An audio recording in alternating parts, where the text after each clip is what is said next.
Ang di umano'y balita.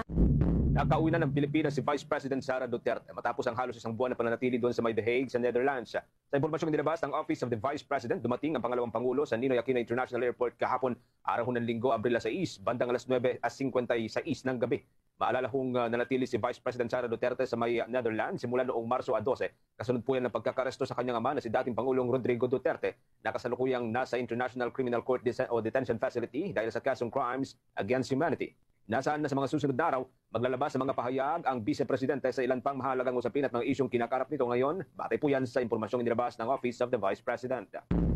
Tao ni dating Pangulong Rodrigo Duterte na bumalik sa Pilipinas sa lalong madaling panahon dahil sa kanyang katandaan. Ito ang ibinahagi ni Vice President Sara Duterte sa mga media nitong nakalipas na araw matapos ang halos isang oras na pag-uusap sa telepono sa kanyang ama habang siya ay nasa Scheveningen Prison sa The Hague, Netherlands. Ayon kay Vice President Sara, bagamat maganda ang kalagayan ng kanyang ama, paulit-ulit nitong binabanggit na gusto nitong makauwi na sa Pilipinas. Sinabi pa ng Vice Presidente na nauunawaan niya ang nararamdaman ng kanyang ama at patuloy nilang pinagtutulungan ng mga abogado ang kanyang kaso araw-araw. Sinisiguro din ng ikalawang Pangulo na may mga bumibisita sa dating Pangulo upang ipaliwanag ang mga hakbang na ginagawa nila. Nauna na ngang sinabi ni Attorney Nicholas Kaufman, ang abogado ng dating Pangulo, na plano nilang magsampa ng petisyon sa International Criminal Court para sa pansamantalang pagpapalaya sa dating Pangulo. Tungkol naman sa posibleng senaryo na maaprubahan ng petisyon, ngunit hindi sa Pilipinas dadalhin si Duterte, kundi sa ibang bansa na kasapi ng International Criminal Court. Sinabi pa ni Vice President Sara na ipinapaubayan na niya sa kanilang defense team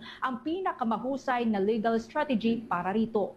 Hindi naman na umaasa si Vice President Sara Duterte na makakatanggap pa ng hustisya ang kaso ng kanyang ama na si dating Pangulong Rodrigo Duterte sa ilalim ng kasalukuyang Administrasyong Marcos.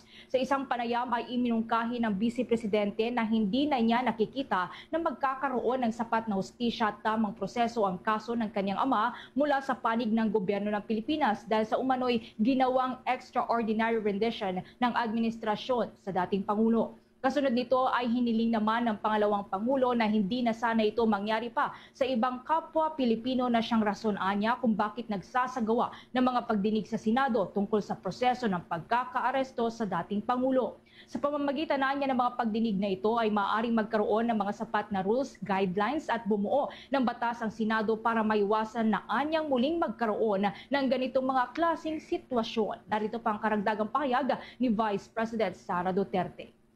I'm not hopeful for the case of President Duterte getting justice from the government.